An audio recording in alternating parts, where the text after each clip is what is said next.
অসমতো মুখ ঠেকেচা খাব বিৰোধীয়ে ২৬ৰ নিৰ্বাচনত প্ৰচণ্ড জনমতেৰে জয়লাভ কৰিব বিজেপিয়ে।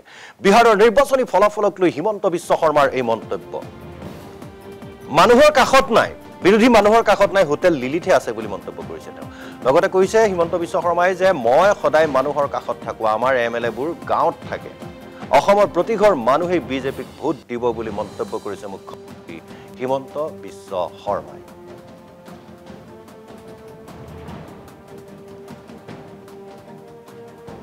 ভাল হ'ব অসমৰ পৰা শিকি বিহাৰত অসমটো জননী মহিলা সবলীকৰণৰ গতিকে অসমতটো কি ৰিজাল্ট হ'ব কোনেও ধৰিব নোৱাৰে।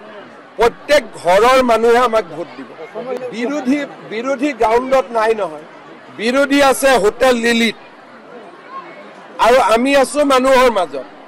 মই এতিয়া ইয়াত আহিছোঁ, কালিও মই মানুহৰ মাজত, পৰহিও মানুহৰ মাজত। এমএলএ বিলাক গাঁৱতে থাকে, তেওঁলোক আছে হোটেল লিলিত আৰু আমি আছো মানুহৰ মাজত। সেইকাৰণে মানুহৰ কথাটো আমি ভালকৈ বুজি পাওঁ। অসমতো বহুত বেছি ভাল হ'ব।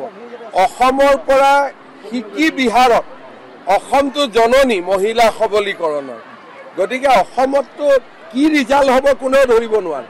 প্ৰত্যেক ঘৰৰ মানুহে আমাক ভোট দিব। বিৰোধী গ্ৰাউণ্ডত নাই নহয়, বিৰোধী আছে হোটেল লিলিত আৰু আমি আছো মানুহৰ মাজত। মই এতিয়া ইয়াত আহিছোঁ, কালিও মই মানুহৰ মাজত, পৰহিও মানুহৰ মাজত। এমএলএ বিলাক গাঁৱতে থাকে, তেওঁলোক আছে হোটেল লিলিত আৰু আমি আছো মানুহৰ মাজত। সেইকাৰণে মানুহৰ কথাটো আমি ভালকৈ বুজি পাওঁ।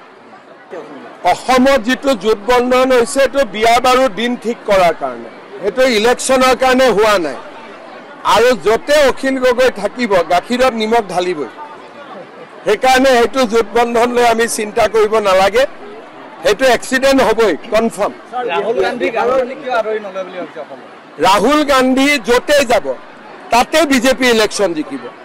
আৰু এই কথাটো মই বিহাৰত কৈ আহিছিলোঁ যে ৰাহুল গান্ধী হ'ল বিজেপিৰ আটাইতকৈ ডাঙৰ ষ্টাৰ কেম্পেইনাৰ। যদি ৰাহুল গান্ধী আহি যায় বিজেপি জিকাটো পাক্কা হৈ যায়।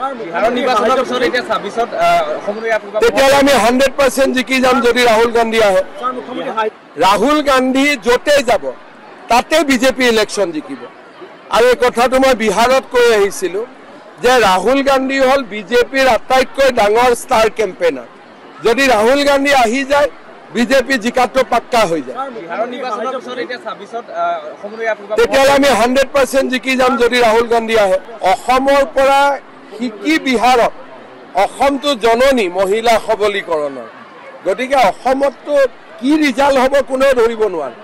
প্ৰত্যেক ঘৰৰ মানুহে আৰু আছিল মুখ্যমন্ত্ৰীৰ মন্তব্য। তেওঁ স্পষ্ট কৈছে যে বিৰোধী অসমৰ মানুহৰ কাষত নাই, হোটেল লিলিতহে আছে। আৰু লগতে কৈছে যে য'তেই ৰাহুল গান্ধীয়ে প্ৰচাৰ কৰিবলৈ যাব তাতেই বিজেপিৰ জয় হ'ব। আৰু ৰাহুল গান্ধী হৈছে বিজেপিৰ ষ্টাৰ কেম্পেইনাৰ বুলি এক প্ৰকাৰ কটাক্ষ কৰিছে মুখ্যমন্ত্ৰী হিমন্ত বিশ্ব শৰ্মাই।